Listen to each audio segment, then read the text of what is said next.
Dalam sebuah pernyataan resmi, para pejabat tinggi negara mengatakan bahwa di Rempang Eco City akan ada pabrik kaca gelas yang produksinya terbesar nomor 2 di dunia. Namanya Xingyi Glass. Xingyi Glass akan membangun pabrik kaca dan solar panel senilai 11,5 miliar dolar atau hampir 170 triliun rupiah di Pulau Rempang. Oke, sebentar. Bukannya PT Xingyi Glass Indonesia juga sudah membangun pabrik kaca senilai 700 juta dolar tahun lalu di Gresik Industrial Park yang progresnya juga belum ada kejelasan atau malah akan pindah ke Rempang. Tapi ini memang seru sih. Begitu pejabat menyebut nama, memang netizen Wakanda itu paling iseng. Mulailah nama tersebut diutak-atik di Google. Itulah kritisnya anak generasi digital yang melek informasi, yaitu generasi milenial dan generasi zilenial. Perusahaan apa Xingyi itu? Duit dari mana 170 triliun itu? Katakan dalam 10 tahun membangunnya. Tetap saja jumlah uang investasi tadi sangat besar. Lalu perusahaan gelas nomor 1 di dunia itu di mana? Berapa kapasitas produksinya? Berapa revenue nilai jualan pabrik gelas tadi setahunnya? Mulai macam-macam dah tuh di benak netizen muda. Mereka pun langsung cari data. Netizen sekarang memang sudah pinter-pinter. Provokasi buzzer rupiah nggak mempan. Yang banyak memuji-muji pejabat itu udah nggak mempan. Perkataan pejabat semua diuji datanya.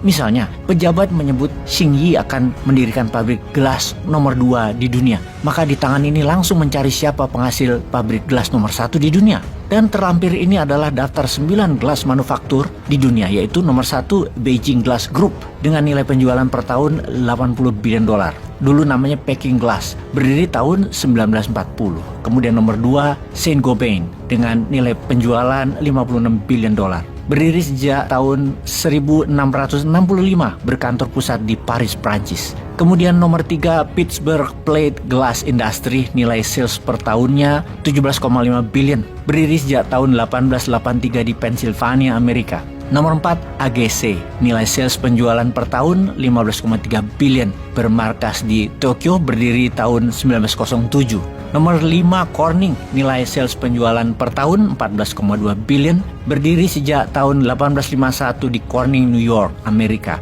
Di nomor 6 Nippon Seed Glass, nilai sales penjualan per tahun 5,2 billion, bermarkas di Tokyo, Jepang, berdiri sejak 1918. Kemudian nomor 7 Vitro, nomor 8 Pilkington, nomor 9 Cornwall Glass. Dan dapat dipastikan tidak ada yang namanya Xingyi Glass. Yang mana di Pulau Rempang nanti katanya Xingyi akan menjadi perusahaan manufaktur nomor 2 gelas terbesar di dunia. Mungkin mendekati Beijing Glass. Mungkin angkanya 50-70 billion dolar atau 750-1000 triliun rupiah nilai penjualan per tahunnya. Wih, sangar ya. Karena jumlahnya sangat besar, penting untuk mengusir para pemilik lahan penduduk asli Melayu di sana. Cuan besar, Bo. Rakyat Melayu di sana piting aja. Kemudian pejabat menyebut nama perusahaan, yaitu sekali lagi nama Xingyi Glass. Langsung tangan ini pencet data di Google, melihat laporan pembukaan Xingyi, perusahaan yang terdaftar di bursa Hong Kong itu. Dan data semua terbuka. Maka timbullah pertanyaan,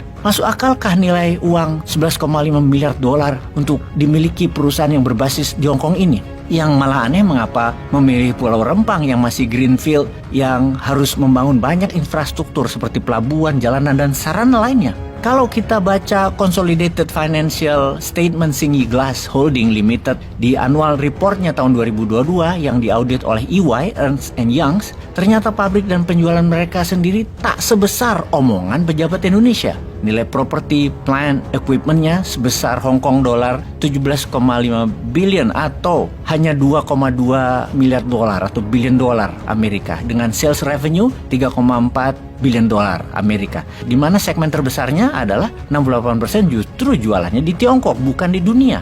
Pertanyaannya, jika memang benar Xingyi Glass mau investasi di Rempang senilai 11,5 billion dolar atau 170 triliun, itu salah sebut angka kali ya. Maksudnya 170 miliar rupiah atau hanya 11,5 juta dolar kali ya. Karena equity yang dibutuhkan 30% dari 11,5 miliar dolar itu setara 3,45 miliar dolar atau 3,4 billion dolar ya bahasa Indonesianya. Dari mana dana dibutuhkan? Karena dalam consolidated net cash flow mereka per 31 Desember 2022, Xingyi hanya punya 0,4 billion dolar atau hanya 41 juta dolar saja. Dan dari mana menutupi kekurangan 3,04 miliar atau 3,4 billion dolar kekurangan equity tersebut? Itu pun kalau semua cashnya dipakai, ya kan nggak mungkin. Sepertinya perkataan pejabat tentang rencana pabrik gelas di Rembang Eco City patut dipertanyakan karena pada setiap berita tidak ada satupun statement dari pihak Xingyi Glass tentang nilai 11,5